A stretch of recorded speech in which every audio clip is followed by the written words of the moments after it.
My name is Katelin and I will be reading an excerpt from The Boy Who Danced Ballet by Tom Earhart. His name was Clarence Miller, and I can't think of a single person in Dover City who could stand him. It wasn't that he was bad looking. I mean, Clarence wasn't any Adam Levine or anything, but he wasn't ugly. In Dover City, rules were clearly defined from the moment you were potty trained. Girls were sweet and docile and wore pink hair ribbons. Boys, on the other hand, were brash and blustery and jockey, masculine down to their jockey shorts. You had one of two choices in Dover City. You could conform and be accepted, or you could be different and weird. I chose the former. Yes, I conformed, and I was going with the varsity quarterback, Sean Thorson. Sean had everything Dover High expected a guy to have. Looks, a certain kind of bestial charm, and a killer instinct on and off the football field.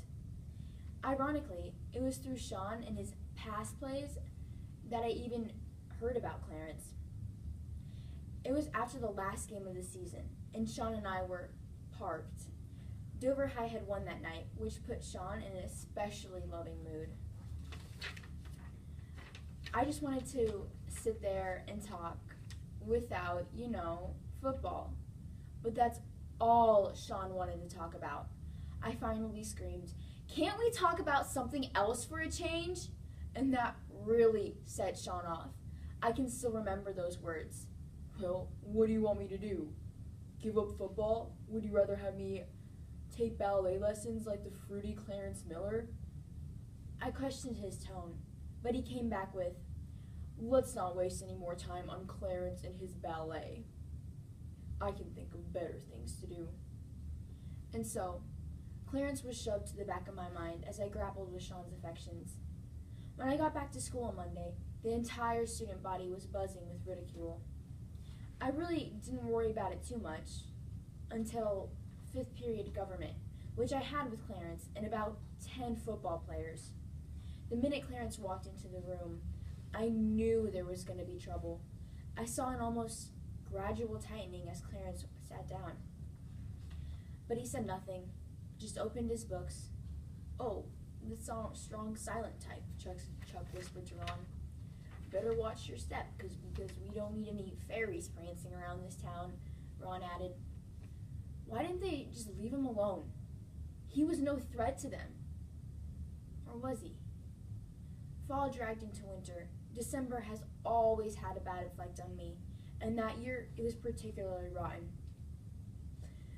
One especially bleak day, I had a fight with Sean over the phone. He made the mistake of making too many wisecracks. "Have you heard the latest about Clarence?" he asked. I was sick of it, because somehow I saw myself in Clarence. I shouted, "Why don't you keep your big mouth shut?" I slammed down the phone, flung on an old jacket and a pair of snow boots, and wandered out into the gray afternoon. I wandered around, but I ended up outside of the dance studio. I went in, and there was Clarence, all alone, on a stage, in a black leotard. He was just standing there, under the blinding spotlight, his head bent and his hands folded in front of him. And then there was music pouring out of the speakers.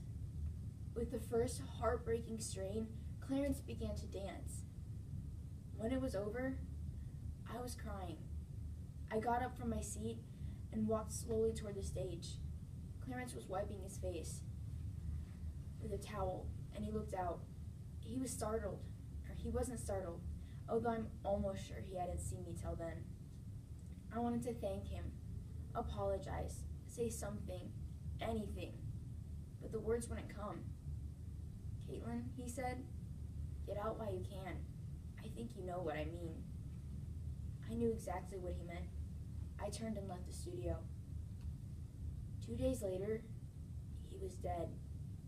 It seems that Sean and his football friends had a few beers and decided to play chicken in Sean's car with Clarence as their their opponent.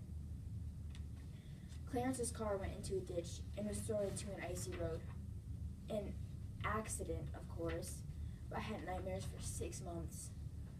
Thinking of that amazing dancer body crumpled beneath the December sky. After I graduated that spring, I got out of Dover City. I'm living in Denver now, the editor of a local magazine, and I have prospects of even better things in the future. And someday, when I'm famous enough to merit an interview, I will secret a little smile and reply, well, see, there was this boy named Clarence Miller, and he was an amazing dancer.